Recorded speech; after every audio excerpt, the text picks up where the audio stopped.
درود پاک ہر صورت میں قبول ہوتا ہے، اور اللہ کے رسول صلی اللہ علیہ وسلم کو یہ درود پاک اتنا پسند ہے کہ ایک صحابی رسول نے عرض کی، یا رسول اللہ صلی اللہ علیہ وسلم، میں آپ پر کتنا درود پڑھوں؟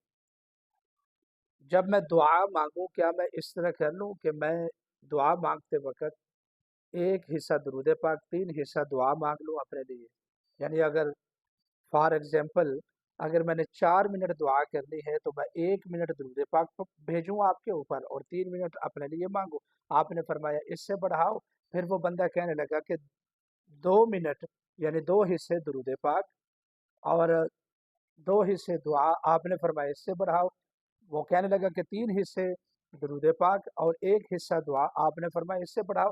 پھر تو وہ کہتا ہے کہ یا رسول اللہ صلی اللہ علیہ وسلم، پھر تو میں مکمل وقت دعا درود پاک ہی پڑھوں۔